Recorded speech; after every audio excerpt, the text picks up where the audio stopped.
नमस्कार. प्रादेशिक हवामान केंद्र नागपूरमध्ये आपलं स्वागत आहे. विदर्भासाठी दैनिक हवामान माहिती. सुरुवातीला सिनॉप्टिक माहिती बघू. 925 विंड चार्टमध्ये दाखवल्याप्रमाणे विदर्भावर येणारी हवा ही पश्चिम दिशेने येत आहे आणि मान्सून ट्रफ हा हिमालयाच्या पायथ्याशी दिसत आहे.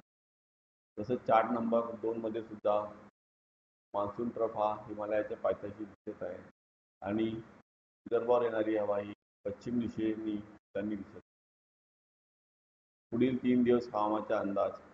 पहिल्या दिवशी 12 जुलैला विदर्भामध्ये चंद्रपूर जिल्ह्यात सुद्धा सर्वत्र ठिकाणी पावसाची शक्यता आहे, तर बाकी सर्व जिल्ह्यांमध्ये विरळ ठिकाणी पावसाची शक्यता आहे.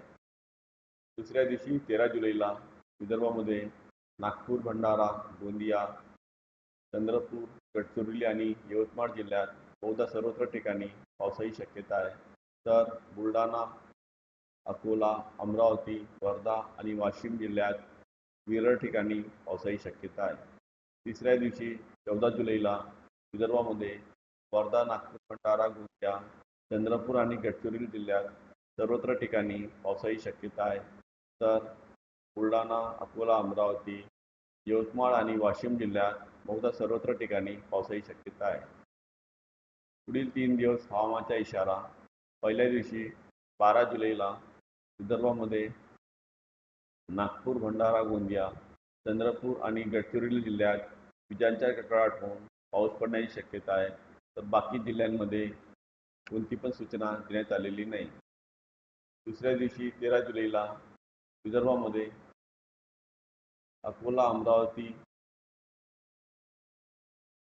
नागपूर, भंडारा, गोंदिया, चंद्रपूर, यवतमाळ आणि गडचिरोली जिल्ह्यात विजांच्या कडकडाट होऊन पाऊस पडण्याची शक्यता आहे.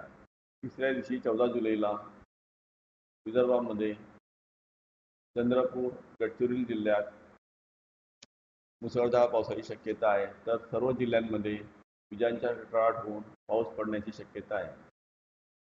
स्थानिक शहर हवामानाचा अंदाज सविस्तरपणे चार्टमध्ये दिलेला आहे.